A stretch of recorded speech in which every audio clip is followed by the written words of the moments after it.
Hello, bienvenue sur le podcast Une vie consacrée, j'espère que tu vas bien. Alors heureuse de te retrouver aujourd'hui pour ce nouvel épisode et aujourd'hui je vais te parler donc de l'activisme, de l'autosuffisance et de la fatigue. Parce que oui, ces trois choses nous empêchent d'aller plus loin avec Dieu. Mais avant d'aller plus loin dans cet épisode, je t'invite à t'abonner et à me laisser une note si tu m'écoutes sur Spotify ou sur Apple et à également t'abonner sur YouTube, à laisser un commentaire, à mettre un j'aime, ça aide à faire connaître le podcast. Alors merci de prendre quelques instants. L'activisme nous empêche. Ça nous empêche d'aller plus loin avec Dieu. Je vais te donner une définition de ce qu'est que l'activisme. Donc c'est un système de conduite qui privilégie l'action directe. Et si tu es orienté comme moi, tâche, c'est-à-dire que si tu aimes accomplir des choses, si tu aimes avoir ta to-do list et checker ta to-do, avoir ce sentiment d'accomplissement à la fin de la journée parce que tu as accompli tout cela, eh bien, j'aimerais te dire que ça, c'est aussi un piège. C'est un danger. En tout cas, il faut veiller à ce que ça ne devienne pas dans notre vie de l'activisme. C'est-à-dire d'être toujours dans l'action. L'action au travail, l'action dans la maison, ménage, sortie, activité, s'occuper des enfants, activisme au niveau du travail, activisme à l'église. On est partout. On n'arrête pas. On sert partout, on fait tout le temps plein de choses. En fait, tu ne t'arrêtes jamais. Les gens qui te voient autour de toi vont souvent te dire « Mais toi, t'arrêtes jamais. Mais toi, t'arrêtes pas. Mais t'es pas fatigué avec tout ce que tu fais. Mais c'est fou, tu n'arrêtes pas. Et tu vas toujours trouver quelque chose à faire. Si, admettons, tu as un petit peu de place dans ton agenda, eh bien, tu vas tout faire pour combler ce trou. Mais être toujours dans l'activité, dans l'activisme, eh bien ça peut nous empêcher d'aller plus loin avec Dieu, ça peut nous empêcher de passer du temps avec Dieu. Et je sais que y a beaucoup de mamans qui m'écoutent et je sais que c'est plus difficile pour les mamans parce que on a toujours une to-do list permanente dans notre tête. Et je sais, on parle beaucoup de la charge mentale, on parle beaucoup du burn-out, on parle beaucoup de toutes ces choses, mais c'est vrai, c'est une réalité. On est toujours très très prise et on est aussi dans une génération où les femmes sont actives. Les femmes sont actives, les femmes travaillent. Est-ce que la charge mentale n'existait pas hier? Elle existait certainement hier, on n'en parlait juste pas. Aujourd'hui, on en parle, donc c'est pas un fait qui est nouveau non plus. Mais je pense que le fait qu'on soit dans cette ère numérique n'aide pas et ne crée pas de silence en fait dans notre vie. Et donc je pense que c'est d'autant peut-être plus difficile aujourd'hui avec tout ce concours de circonstances, d'évolution de la société pour les mères qui sont actives, qui travaillent aussi, etc. D'arriver à s'arrêter en fait.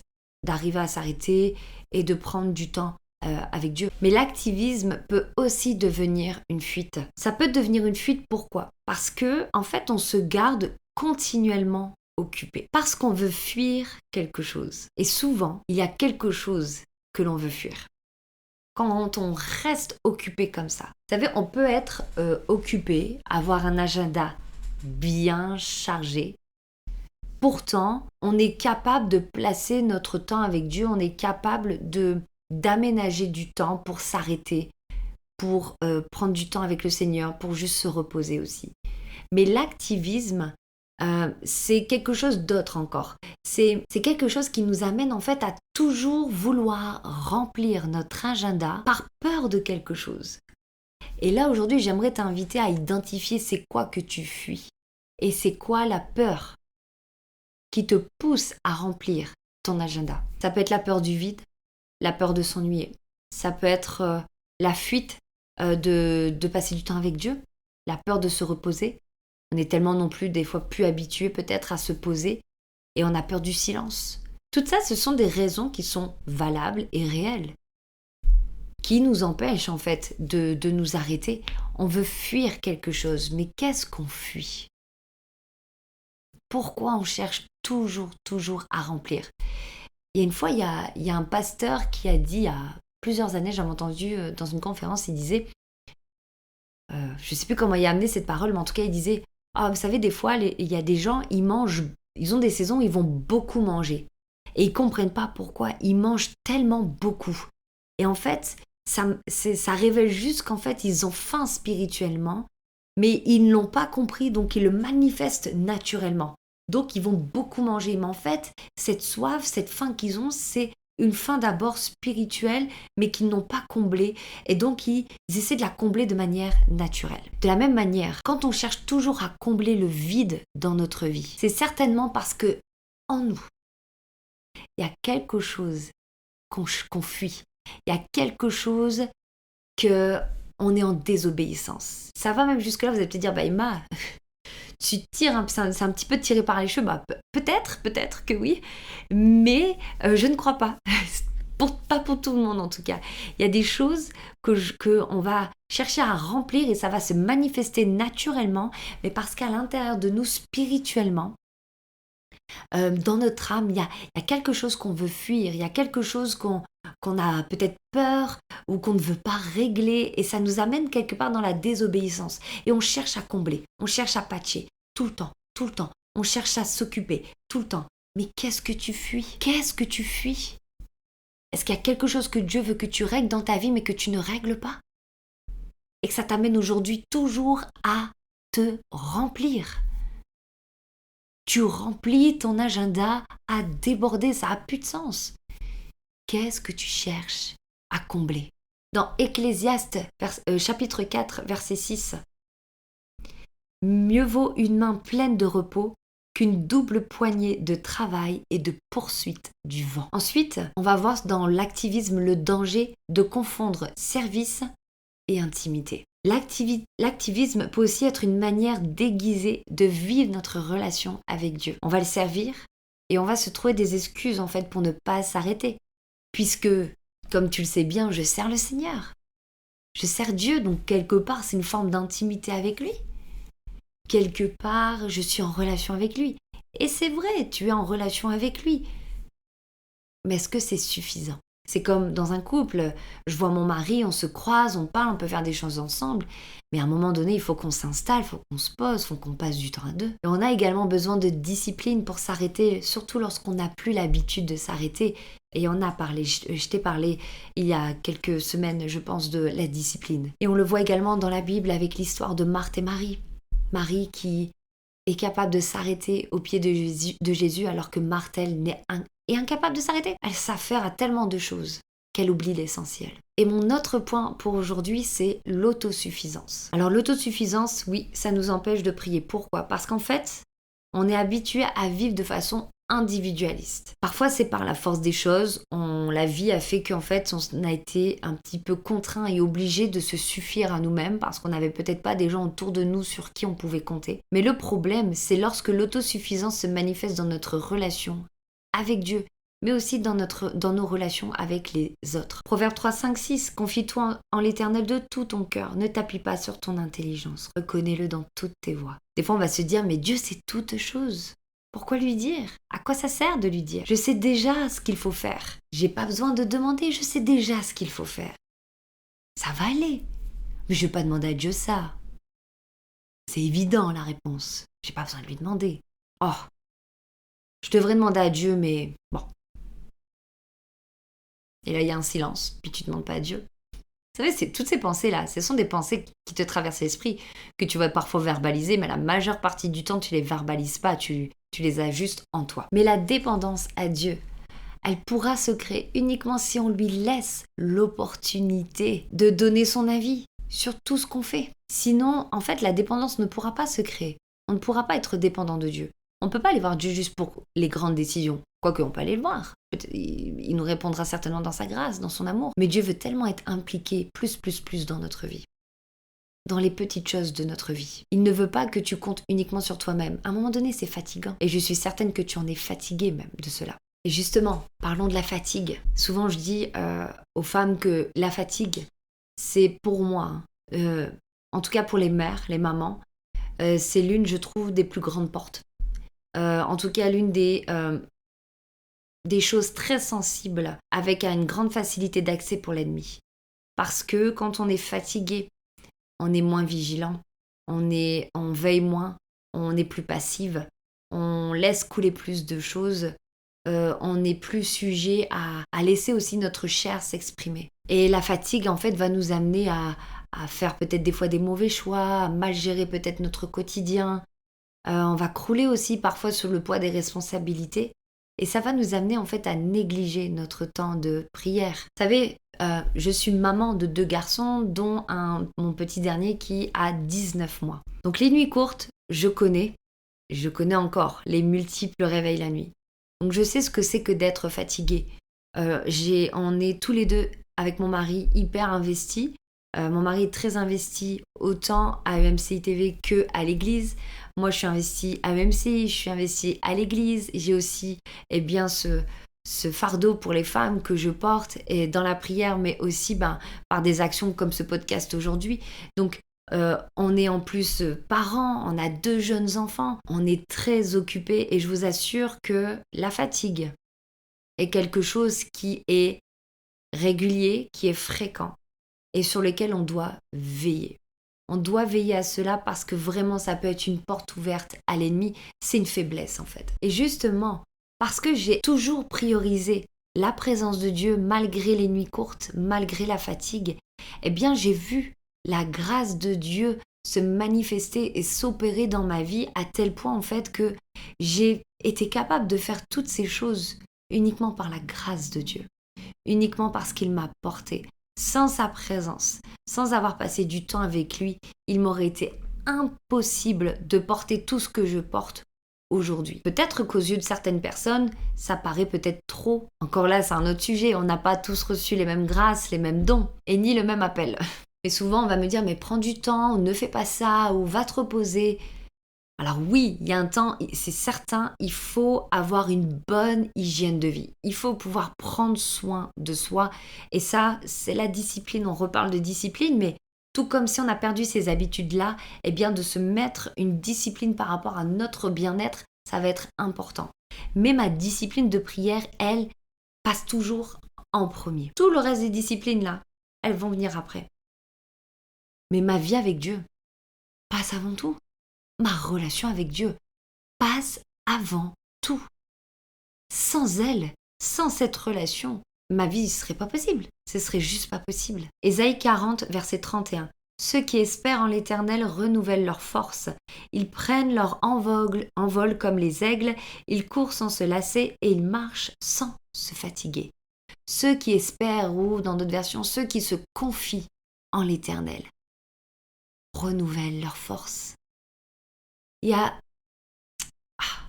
a ce dont tu as besoin dans la présence de Dieu. Je sais, tu vas te dire, tu vas abandonner, tu vas me dire, mais je suis fatiguée, je ne vais pas en plus me lever plus tôt, je suis fatiguée, je ne vais pas non plus me coucher plus tard. Bref, on a tout un tas de raisons.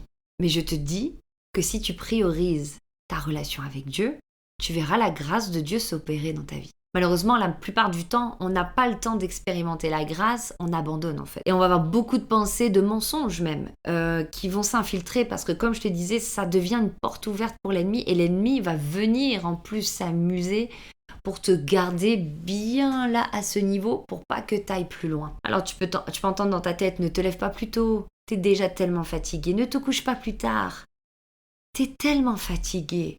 Il faut que tu te reposes, fais ça demain. Vous savez, c'est toutes ces petites pensées-là.